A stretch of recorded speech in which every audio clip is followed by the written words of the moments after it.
Here we go again. Manchester United's Premier League campaign is only 3 matches old, but already concerns are beginning to build around injuries within Ruben Amorim's squad. The Reds have endured a mixed start to the season, combining moments of promise with frustrations that have left supporters eager for consistency. While the Carabao Cup defeat to Grimsby Town marked an early low point, the team did show signs of encouragement in their narrow defeat to Arsenal and the hard-fought victory over Burnley at Old Trafford. When domestic football returns after the international break, United will be thrown straight into one of the toughest fixtures on the calendar, the Manchester Derby. Amorim's men make the short trip across the city to face Pep Guardiola's Manchester City, knowing that a positive result would not only boost confidence, but also underline the Portuguese coach's ability to handle the big occasions. However, injuries to several key players could complicate United's preparations for the derby. One of the biggest question marks surrounds Lisandro Martínez. The Argentine defender has been sidelined since February with a long-term injury, and while he has recently returned to light training on the Carrington pitches, a full starting role against City looks unlikely. United fans will be desperate to see him back in the heart of the defence, but Amorim will almost certainly ease him back gradually. At best, Martínez may take a place on the substitutes bench for the derby, providing a psychological boost even if his minutes are limited. Adding to the defensive worries, Diogo Dalot has become a fresh concern. The Portuguese fullback withdrew from his national squad during the international break due to what was described as muscle discomfort. Although there is hope that this is only a precautionary measure, Amorim must prepare for the possibility of being without him in such a crucial clash. Should Dalot miss out, Patrick Dorgu could be called upon to step in on the left side of defence, a scenario that would test United's depth in the full-back areas. The midfield situation also poses challenges. Mason Mount, who suffered an injury the last time United visited the Etihad Stadium, may once again be unavailable. The midfielder played through pain for around 30 minutes in the victory over Burnley before eventually being withdrawn, raising concerns about his match sharpness. While his issue is not considered to be serious, there are no guarantees he will be ready to start against City. Amorim may have to settle for using Mount as an impact substitute if he makes the squad at all. Up front, United are monitoring the condition of Matheus Cunha. The Brazilian forward, despite not yet finding the back of the net for the club, has been a constant source of energy and attacking threat. His pace, movement and pressing have been vital for Amorim's system, which makes his potential absence particularly worrying. Cunha appeared to pick up a hamstring injury in the win over Burnley, though he reassured fans on Instagram with a message stating he would be back soon. Whether soon means in time for the derby remains uncertain, leaving supporters and the coaching staff anxiously awaiting updates.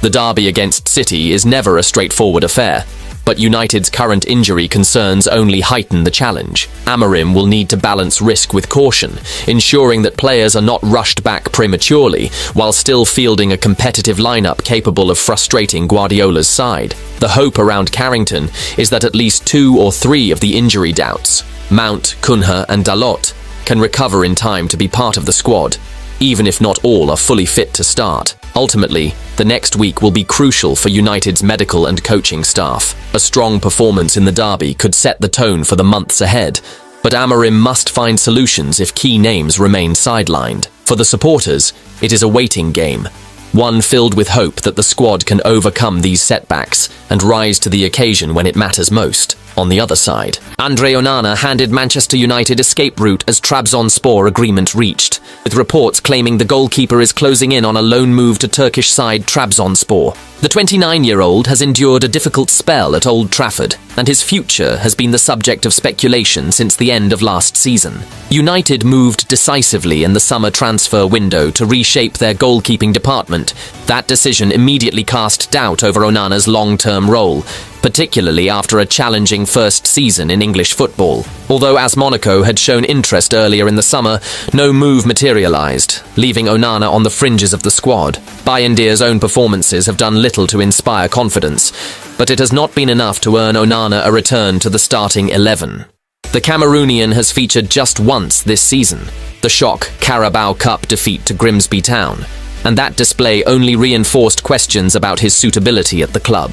The Manchester Evening News noted at the time that his future at Old Trafford was in serious doubt, regardless of whether he stayed beyond the summer window. Now, Fabrizio Romano reports that Trabzonspor have reached a verbal agreement with Manchester United over a loan deal. With the Turkish transfer window remaining open until September 12th, there is still time for the move to be completed. The deal is said to be agreed between the two clubs, leaving the final decision in Onana's hands.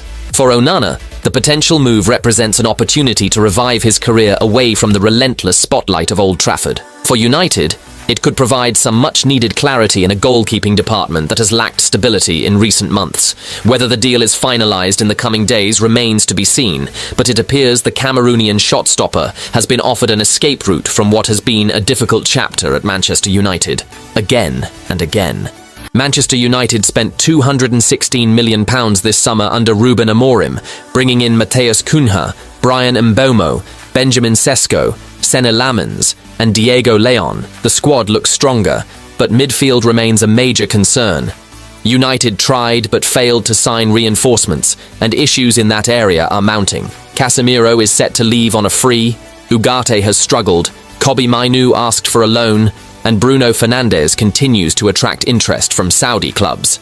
With at least two midfielders needed, a rebuild in the centre of the pitch is now inevitable if United are to balance Amorim's system with long-term stability. However, transfer insider Fabrizio Romano has confirmed that United's pursuit of midfield reinforcements is very real, despite the club publicly downplaying the need during the summer. In his latest update, Romano revealed that Brighton's Carlos Baleba remains firmly on United's radar. The Reds made an inquiry for the 20-year-old during the window, but talks quickly ended once Brighton insisted on a staggering £115 million valuation. United also explored other possibilities, including a late loan inquiry for Conor Gallagher from Atletico Madrid. Further names discussed behind the scenes included Atalanta's Ederson, Sporting's Morten Hjulmand, Stuttgart's Angelo Stiller, Valencia's Javi Guerra, and Sevilla's Lucien Agumé. However, Romano has been clear that Baleba is considered a long-term target. In his Give Me Sport newsletter, he explained, "He will stay on Manchester United's list for 2026 for sure. Then we will see if they decide to invest big on him or not." Beyond Baleba, United also maintain long-standing interest in Crystal Palace star Adam Wharton. The 20-year-old England youth international has impressed with his composure and intelligence in possession, attributes that would fit neatly into Amorim's system. Wharton is seen as one of the most promising young midfielders in the Premier League, though prizing him away from Selhurst Park will be no easy task. What is clear, however, is that United's midfield plans are already in motion. Amorim has been given significant backing to reshape the squad, but the coming transfer windows will be crucial in ensuring balance across all areas of the pitch. The failure to land a midfielder this summer highlighted both the club's ambition and the challenges of negotiating in an inflated market. For now, United will continue with their current midfield options, but the cracks are visible. Amorim's attacking signings provide fresh hope for the season ahead, yet the midfield remains the weak link. If United are to re-establish themselves as serious contenders both domestically and in Europe, significant investment in the centre of the park is unavoidable. Fans can expect United to be active once again when the opportunity arises. Whether it is a blockbuster move for Baleba, a swoop for Wharton, or another emerging talent, the club's next major rebuild is already taking shape, and as Romano hinted, the decisive moment for Manchester United's midfield may come as soon as 2026, again and again. With the summer transfer window now firmly shut, Manchester United's squad is complete until January. The dust has settled, the chaos is over, and Ruben Amorim now knows exactly what resources he has to work with for the first half of the season. While there's been plenty of debate about where United are strong and where they remain vulnerable, one area stands out above the rest, the midfield. But when assessing the squad as a whole, across goalkeepers, defenders, wing-backs, and forwards, how balanced is this team really? Let's take a closer look. When everyone is fit, Amorim's strongest 11 is starting to take shape. Between the posts, newly signed Senne Lammens looks like the clear first-choice goalkeeper. Neither Andre Onana nor Altay Bayındır seems to have Amorim's trust, while veteran Tom Heaton has been firmly sidelined. In defence, the back three of Matthijs de Ligt, Luke Shaw, and Lenny Yoro provides a strong blend of youth, composure, and experience. De Ligt, in particular, has started the season more brightly than many expected. while Shaw has looked sharper than anticipated. At wing-back, the first choices pick themselves. Diogo on the left and Amad Diallo on the right provide width and energy, though there are clear risks if either gets sidelined. Further forward, Amorim has opted for a dynamic attacking trio of Brian Mbeumo, Benjamin Šeško, and Matheus Cunha. That front three has yet to start a Premier League match together, but on paper it looks like the most dangerous combination United can field. In midfield, Casemiro and Bruno Fernandes remain the preferred pairing, though both raise questions. Casemiro's legs are no longer as reliable as they once were, and Bruno has yet to find a midfield partner who allows him the freedom to focus purely on his creative strengths. Nevertheless, Amorim's system depends on their leadership and experience. Looking deeper into United's squad, the defence appears reasonably well covered. Harry Maguire and De Ligt offer options in the central role, while Euro could eventually transition into the middle of the back three as part of his long-term development. On the left, Lisandro Martínez's eventual return from injury will create healthy competition for Shaw. Still, there are vulnerabilities. The defensive line, while stronger than it has been in recent seasons, does not yet feel watertight. Euro is the only guaranteed starter of true top-level quality, while others have questions still to answer. Nevertheless, with Noussair Mazraoui returning and Martinez working his way back, there is enough depth to keep things stable. However, the most glaring issue remains midfield. United's central options lack both balance and dynamism. Casemiro and Bruno are the de facto starters, but their partnership exposes flaws. Manuel Ugarte adds steel, but is limited on the ball, while Mainu offers promise, but is still inexperienced. Sofian Amrabat is another squad option, but doesn't solve the structural issues. Bruno, in particular, suffers from the lack of the right partner. His natural instinct is to roam into advanced areas, spraying passes and creating chances. Without a midfield anchor who can fully cover for him, his weaknesses in defensive positioning are exposed. It's a puzzle that Amorim will struggle with all season, and one that will likely need addressing in the January transfer window. The wing-back roles are crucial in Amorim's system, but they also highlight squad imbalances. On the left, Dorgu is first choice, but United lack convincing cover if he gets injured. The idea of shifting Shaw or Martinez wide doesn't look sustainable, while Diego Leon, who has recently stepped up from the U21s, remains a long-term project rather than an immediate solution. On the right, the options are stronger but mixed. Amad provides attacking flair, while Diogo Dalot offers more defensive solidity. Depending on the opponent, Amorim has flexibility here, but long-term, he may look for an upgrade. If there's one part of the squad that looks genuinely exciting, it's the attack. Amorim has assembled a versatile group of forwards capable of interchanging roles and providing depth. Mbeumo can play across the front line, Cunha is flexible enough to operate anywhere in attack, and Šeško is a pure number 9 with the physical profile United have missed. Behind them, Joshua Zirkzee and Mason Mount provide cover and variety, ensuring there are always options to rotate. Mount, in particular, has impressed since arriving, and even though an injury has temporarily stalled his momentum, his energy and adaptability make him a key player in Amorim's system. The attacking midfield positions look especially strong, and given Amorim's tactical approach, that bodes well for the months ahead. Meanwhile, United's goalkeeping department remains one of the strangest aspects of the squad. Carrying 4 senior goalkeepers is excessive, and the club will likely look to move 1 or 2 on in the coming months. For now, Lamens has the starting role, but he remains untested at the very highest level. Whether he can grow into the number 1 shirt quickly will play a major role in shaping United's season. Overall, United's squad has areas of real promise, but also clear weaknesses. The attack looks vibrant and well stocked with depth. The defense, while not flawless, has enough options to hold firm, but midfield remains a major concern. A dangerous imbalance that could undermine progress if not addressed. Ruben Amorim's challenge is to maximize the flexibility of his strongest players while masking the gaps in midfield and on the left flank. January may provide solutions, but until then, United must make do with what they have. Fans will be eager to see if this squad can find consistency, and whether Amorim's system can extract the best from the talent at his disposal. On the different pages, Manchester United head coach Ruben Amorim is overseeing extra training sessions at Carrington during the September international break, with several first-team players remaining at the club. While many squad members have joined up with their national teams for World Cup qualifiers, Amorim is determined to keep the rest of his group sharp and prepared for the challenges ahead. The Reds have endured a mixed start to the season. Despite showing promise in their performance against Arsenal, they narrowly fell short in a 1-0 defeat.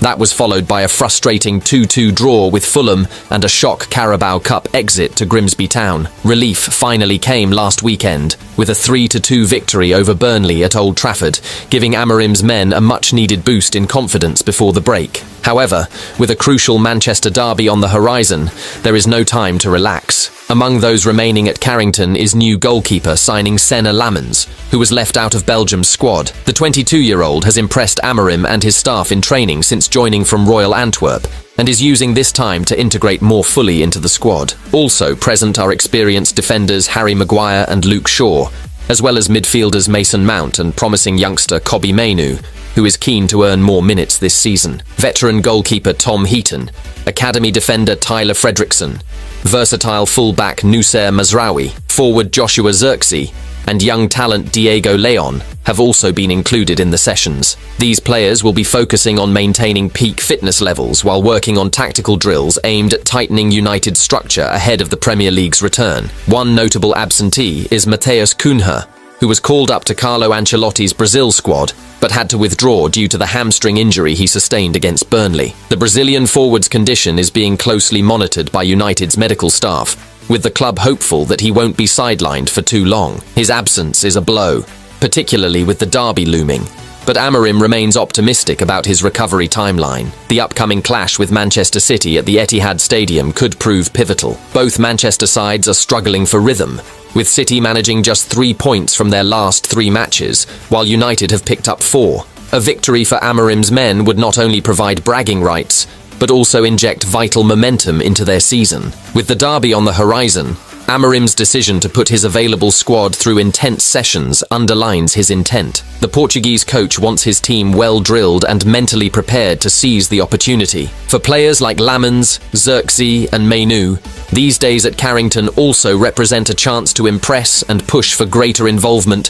when the Premier League action resumes. United supporters will be hoping the hard work at Carrington pays off, as the Reds aim to return from the break stronger, more cohesive, and ready to take on their City rivals in what could be a season-defining fixture, again and again. Manchester United supporters were handed mixed news this week, with Matheus Cunha offering a positive update on his fitness, while speculation grows over the future of goalkeeper Andre Onana. Cunha, who is still waiting for his first goal in a United shirt despite a series of lively performances, was forced off during Saturday's 3-2 victory over Burnley at Old Trafford. The Brazilian forward appeared to pick up a hamstring injury in the first half, sparking immediate concern among fans. Although footage after the match showed Cunha walking freely outside the stadium, his withdrawal from Carlo Ancelotti's Brazil squad added to the uncertainty. Head coach Ruben Amorim also voiced his concerns in his post-match interview, admitting both Cunha and Mason Mount had suffered problems in the game. It was hard to lose a player like Cunha and Mason Mount.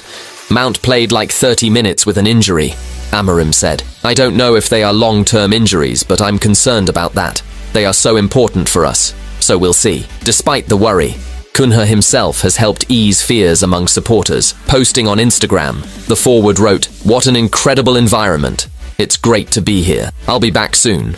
Always with joy and gratitude. Thanks for all the messages." His optimistic message suggests the layoff may not be serious, raising hopes he could return after the international break. United's next Premier League fixture is a daunting trip to the Etihad Stadium to face rivals Manchester City. If Cunha is not fit, Benjamin Sesko or Kobbie Mainoo could be drafted into the starting 11. While Cunha's recovery offers some encouragement, the club continues to wrestle with another major issue: the future of Andre Onana. The Cameroonian goalkeeper has endured a troubled spell since joining from Inter Milan for £47.5 million in 2023. Once regarded as one of Europe's most reliable shot stoppers, Onana's time at Old Trafford has been plagued by high-profile errors. His only appearance this season came in the shock defeat to Grimsby Town, a match that further eroded confidence in his ability to hold down the #1 spot. With Senna Lamens recently signed from Royal Antwerp, and Tom Heaton plus Altay Bayindir also in the squad, United now have 4 senior goalkeepers competing for a single position.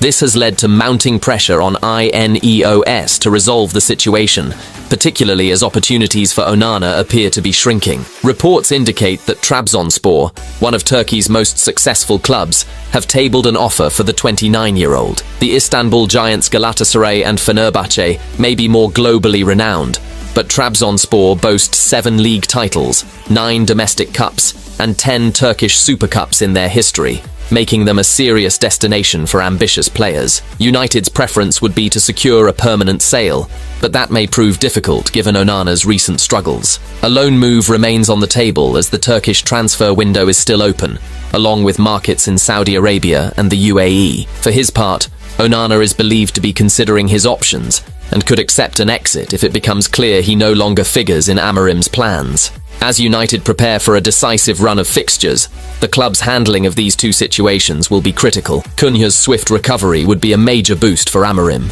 but resolving the goalkeeping conundrum, and Onana's future in particular, could prove just as important for maintaining balance within the squad.